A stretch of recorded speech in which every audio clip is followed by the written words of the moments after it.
Hello there, YouTube. Today I'm going to be talking about the OLPC, one laptop per child, which is a charity that they want to give one of these laptops to every child in Africa. Don't understand that charity very much, judging by Africans, need food and stuff too. Laptops should kind of come to a second option of food, but whatever, it's a good charity, it's pretty good.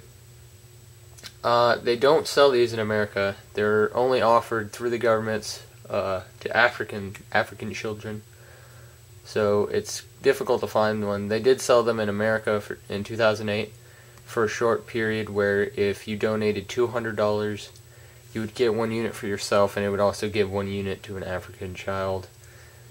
So that campaign worked very well, but it was shortly ended because everybody started buying up all their stock.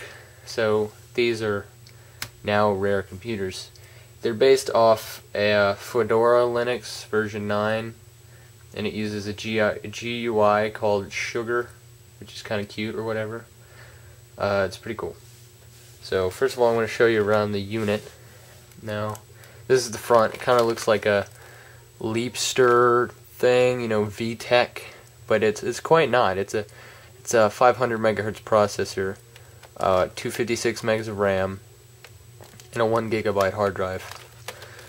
It has a LiFe battery that lasts 4 days, except this one's pretty old, so it only lasts about a couple hours, which is still great for a laptop battery. So let me open it up. You flip these two things on the side to the on position and open, and it just pops open like that. Now there's a couple different kind of orientations you can put the screen. You can fold it back a little bit, and you can turn it sideways and then hold it like this, there's game keys right here, so you can have a giant Game Boy emulator, which I'm still working on. And by the way, these are Wi-Fi antennas. So I'm going to go ahead and turn it on.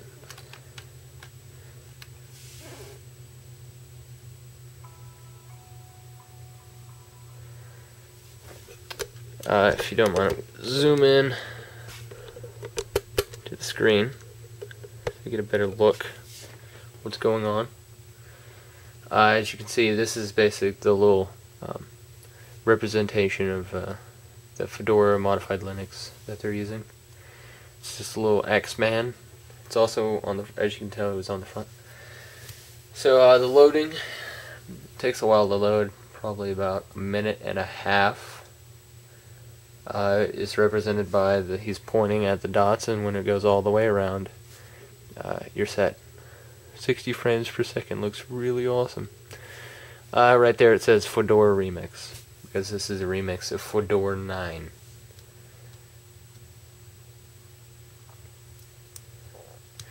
This console, or this laptop I have right here, is has the developer.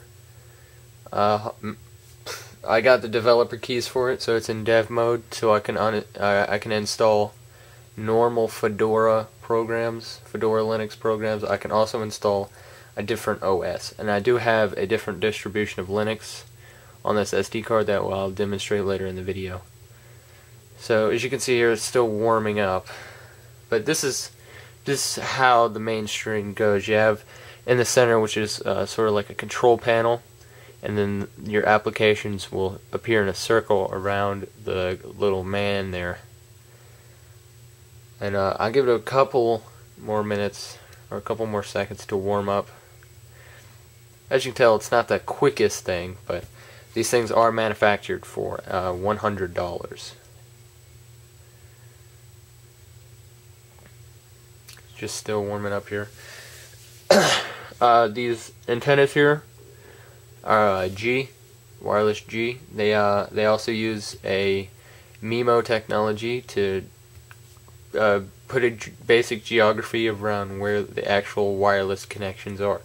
So I'm going to bring up the wireless connection menu by pressing it on the keyboard, And you're represented by the guy that's asking for my network password, which I'm not going to enter right now. And you can also, if you have a few of these, you can mesh them together and create mesh networks. So in Africa, it's not more or less the internet as connecting together to play games and whatnot. So I'm going to connect to my wireless. Sometimes the wireless is a little bit buggy. I don't know why, even when I save my password. Oh, alright, it's working. So I'm going to go back to the home menu, represented by these few keys where like the F8 and stuff is. It has its basic built-in browser, but since this is a dev unit, if I can go through the terminal and I have a version of Opera installed. And as you know, Opera is a pretty nice browser. So sudo Opera. Alright, so Opera's going to load up here. And right here it says, I don't know if you can read it, it says, "Hello, children of the world." Now, you can get this one to run Flash, but obviously it's not going to be much benefit. It cannot run Pandora, and it cannot run YouTube, so there's no point in having Flash. So we have a nice web browser here, just your basic browsing experience. So I'm going to show off. To exit an application, you can either press here, or you can do the keyboard shortcut, Control-Q, and it'll take you back to the terminal. And you just want to exit out of the terminal, and you get back to your start screen here. So, to demonstrate the graphics abilities of the unit, I'm going to show off Doom. This is actually an official application.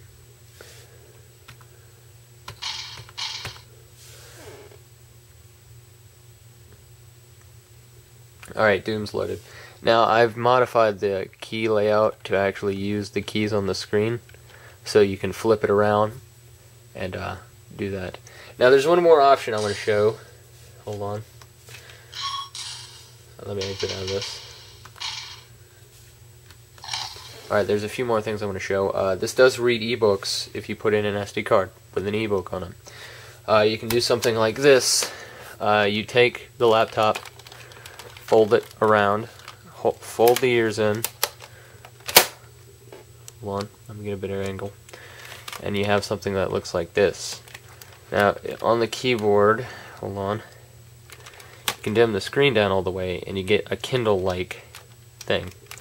You can also press the keyboard orientation, and there you go, you have an ebook. You open up the read tool, and you stick your SD card in. And you can look at whatever you want to. Ebooks, you know, I don't know. There's also a modified version of MPlayer that plays OGG videos, but as we all know, that's not a common format, nor does it play at a good frame rate, nor is it worth your time. Not necessarily. This does not play any music file without modification. So I'm going to shut this bad boy down and show my demonstration of my Puppy Linux distribution. So I just shut it down. Now I think this is quite funny. While it's shutting down, it shows this screen. It's basically like a caution for the children. Do not sit, do not break, do not catch on fire, do not leave in water, do not step on, do not hit screen, be cautionary when plugging it in, tripping on the cord, breaking the batteries getting hit by lightning, keeping it inside of a box. I don't know. So the SD card is hidden on this machine, judging by I'm sure the teacher doesn't want little African children stealing the SD card. So I'm just gonna, the SD card is hidden right here, so I'm just gonna stick it in. It does support SDHC. So, like I said, this is a dev unit, so this is a modified unit. It's very special.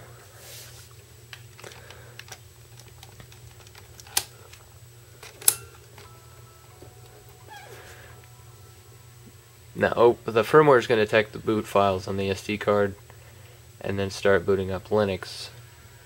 Puppy Linux. It's so cute, Puppy Linux. Puppies. Everyone loves puppies. This Linux distribution is specifically modified for this this laptop. They have versions of Ubuntu and all that, but they're all a pain in the ass to install. This took me 4 days to successfully install on the SD card. It's not a simple task, and I'm aware of what I'm doing. And there's no support for this anymore because they haven't sold these since 2008, so I'm going through archives trying to figure out what's going on. But the latest update for the version of Puppy Linux was recent. It was in August, so a couple months old, but still very buggy. It runs completely in the RAM. Now keep in mind this has 256 MBs of RAM, megabytes. And we're going to get a graphic user interface here going. It does support Wi-Fi, and it does have a few web browsers. I cannot successfully install any packages without it freezing, but you can do your basic web browsing. The web browser, though, in the one I showed you, the modified version of Opera inside of the Fedora, is way better. This one, this one can play video files as well as music files very well.